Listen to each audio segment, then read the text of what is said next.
യെശയ്യാ പ്രവാചകന്റെ പുസ്തകം 11-ാം അധ്യായം. എന്നാൽ യിശ്ശായിയുടെ കുറ്റിയിൽ നിന്ന് ഒരു മുള പൊട്ടിപ്പുറപ്പെടും. അവൻ്റെ വേരുകളിൽ നിന്നുള്ള ഒരു കൊമ്പ് ഫലം കായ്ക്കും. അവൻ്റെ മേൽ യഹോവയുടെ ആത്മാവ് ആവസിക്കും.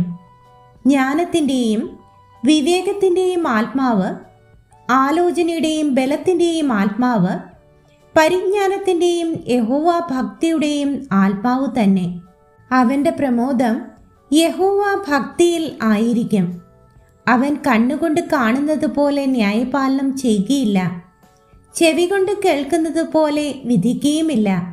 അവൻ ദരിദ്രന്മാർക്ക് നീതിയോടെ ന്യായം പാലിച്ചു കൊടുക്കുകയും ദേശത്തിലെ സാധുക്കൾക്ക് നേരോടെ വിധി കൽപ്പിക്കുകയും ചെയ്യും.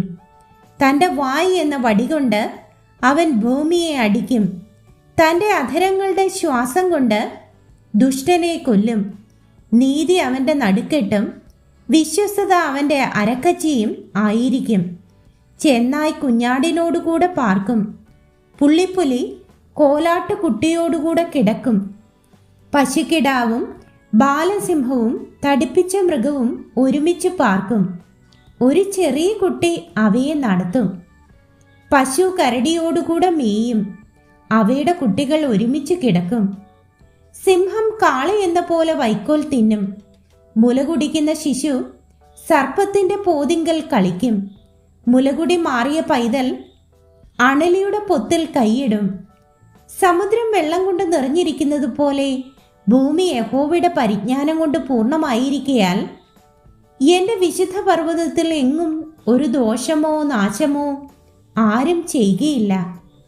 അന്നാളിൽ വംശങ്ങൾക്ക് കൊടിയായി നിൽക്കുന്ന യിശ്ശായി വേരായവനെ ജാതികൾ അന്വേഷിച്ചു വരും.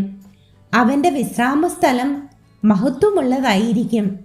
അന്നാളിൽ കർത്താവ് തൻ്റെ ജനത്തിൽ ശേഷിച്ചിരിക്കുന്ന ശേഷിപ്പിനെ അശൂരിൽ നിന്നും മിസ്രയീമിൽ നിന്നും പത്രോസിൽ നിന്നും കൂശിൽ നിന്നും ഏലാമിൽ നിന്നും ശിനാരിൽ നിന്നും ഹമാത്തിൽ നിന്നും സമുദ്രത്തിലെ ദ്വീപുകളിൽ നിന്നും വീണ്ടുകൊള്ളുവാൻ 2-ാം പ്രാവശ്യം കൈനീട്ടും. അവൻ ജാതികൾക്ക് ഒരു കൊടി ഉയർത്തി ഇസ്രായേലിൻ്റെ ഭ്രഷ്ടന്മാരെ ചേർക്കുകയും യഹൂദായുടെ ചിതറിപ്പോയവരെ ഭൂമിയുടെ 4 ദിക്കുകളിൽ നിന്നും ഒന്നിച്ചു കൂട്ടുകയും ചെയ്യും. എഫ്രയീമിൻ്റെ അസൂയ നീങ്ങിപ്പോകും. യഹൂദായെ അസഹ്യപ്പെടുത്തുന്നവർ ഛേദിക്കപ്പെടും. എഫ്രയീം യഹൂദായോട് അസൂയപ്പെടുകയില്ല, യഹൂദ എഫ്രയീമിനെ അസഹ്യപ്പെടുത്തുകയുമില്ല. അവർ പടിഞ്ഞാറ് ഫെലിസ്ത്യരുടെ മലഞ്ചെരുവിന്മേൽ ചാടും. കിഴക്കുള്ളവരെ ഒക്കെയും കൊള്ളയിടും. യദോമിന്മേലും മോവാബിന്മേലും കൈവയ്ക്കും. അമ്മോന്യർ അവരെ അനുസരിക്കും. യഹോവ മിസ്രയീം കടലിൻ്റെ നാവിന് ഉന്മൂലനാശം വരുത്തും. അവൻ ഉഷ്ണക്കാറ്റോടുകൂടെ നദിയുടെ മീതെ കൈ ഓങ്ങി അതിനെ അടിച്ച് 7 കൈവഴികളാക്കി ചെരുപ്പ് നനയാതെ കടക്കുമാറാക്കും. മിസ്രയീമിൽ നിന്ന് പുറപ്പെട്ട നാളിൽ ഇസ്രായേലിനുണ്ടായിരുന്നതുപോലെ അശൂരിൽ നിന്ന് അവൻ്റെ ജനത്തിൽ ശേഷിക്കുന്ന ശേഷിപ്പിന് ഒരു പെരുവഴി ഉണ്ടാകും.